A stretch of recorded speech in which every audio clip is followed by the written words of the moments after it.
I challenge you to make this dua. Wallah, if the Imam made this dua, you would throw a shoe at him from the back. And look, brother, what's this dua? My dress is like the non-Muslim. My food is like the non-Muslim. My schooling is like the non-Muslim. My appearance is like the non-Muslim. My house is exactly like the non-Muslims. My dreams and my ambitions of owning a house and taking my family on a holiday at the end of the year and driving, every ounce of my body's ambition is exactly like the non-Muslim. My name was Muhammad, I changed it to Mo. My name was Mustafa, I changed it to Steve. Every ounce of me is dripping non-Muslim. Yeah, but brother, alhamdulillah, I'm a Muslim. The Prophet says, glad tidings, hani'an, hani'an, glad tidings to the stranger. Honestly, who feels like a stranger, bro? Who, bro? You walk into any restaurant, halal, not halal, is a yallah, kullu meshi, brother, bismillah, oh God, brother. We're deep down in our hearts. Where? Look, you know what? It's one thing when the brother says to me, listen, I have an addiction and I'm trying to deal with my addiction. Wallahi, I will appreciate it. Look, the man knows he has a problem. No, but I have an addiction and I'm in denial about my addiction and I try to use deen to justify my actions. Isn't that interesting? So you might tell me, look brother, you know, maybe the Prophet was going through hard times. On his deathbed, sallallahu alayhi wasallam, he was going through sakarat al-maut, conscious, unconscious, in and out. So he lost consciousness. Aisha is there, radiallahu ta'ala anha. Then he wakes up. Then he says to Aisha, authentic narrations, he says to Aisha, imagine, Aisha was 18 years old when the Prophet died. How old was she? 18.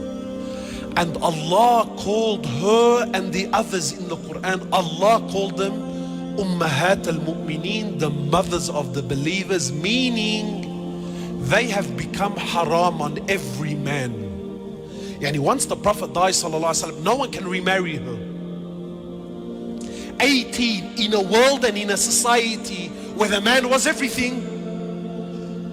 Imagine this 18-year-old is watching her husband die at the age, and she has her whole life that now she knows, I'm going to be alone. I can never remarry after him.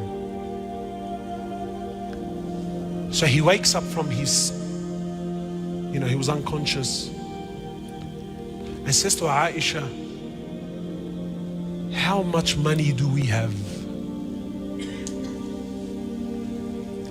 This sunnah no one talks about. Sheikh, please man, put these stories behind. Let's speak about investments and stocks, and let's speak about buying houses, brother. Because in our hearts, we believe that honor, that money will restore the honor of Islam. Ya Aish. Ya haram. So she says to my Prophet of Allah, all that we have is 7 gold coins. Imagine a man with 9 wives. Today brothers have paid off their houses, paid off.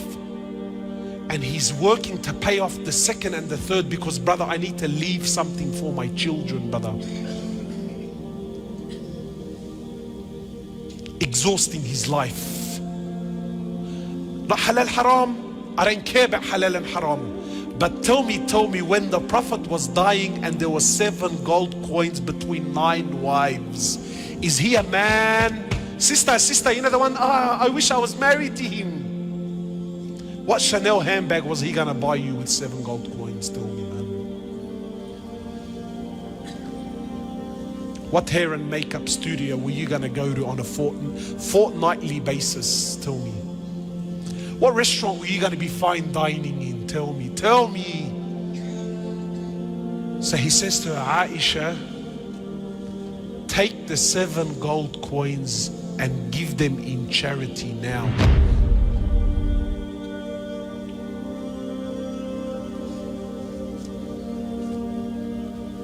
You see the sicknesses, my brothers. Just try this. Just try this. Go to a sheikh. Go to a sheikh. Tell him, look, sheikh, there's a religious brother. Don't tell him the prophet, because we've been programmed. We've become professional liars, my brothers. Professional. You know, some brothers would, brother, when you say the name of Rasulullah, oh, I get chills in my spine. Sallallahu alayhi wasallam, brother. Subhanallah, his name, it does something to me, you know.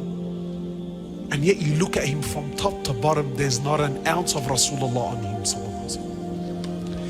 Wallahi, just try it. Go to a sheikh and tell him, listen, sheikh, there's a brother we know, he has a big beard. He's dying and he's leaving his family with nothing. What do you think, sheikh? What deen is this? What fikr is this? What understanding is this? This is extreme, brother. This isn't. Then tell him the prophet left 9 wives with nothing. But he left them with something far deeper. He left them with Iman and Tawheed and belief in Allah. So he loses consciousness, then he wakes up and he says to Aisha, Aisha, what did you do with the 7 gold coins? 7 gold coins. Ya Rasulullah, leave him, man, let him be. Aisha, 18 years old, she's alone, haram, yani, leave her, khalas, 7 gold coins, yani, they're not going to make her rich. No, like it's no, but there's something far deeper. So she says, oh Prophet of Allah,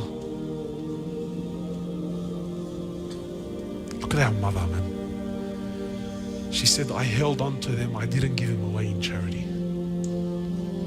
I'm scared. He says to Aisha, do you want me to die and stand in front of Allah while I still own something from this dunya? Is this how you want me to stand in front of Allah, Aisha?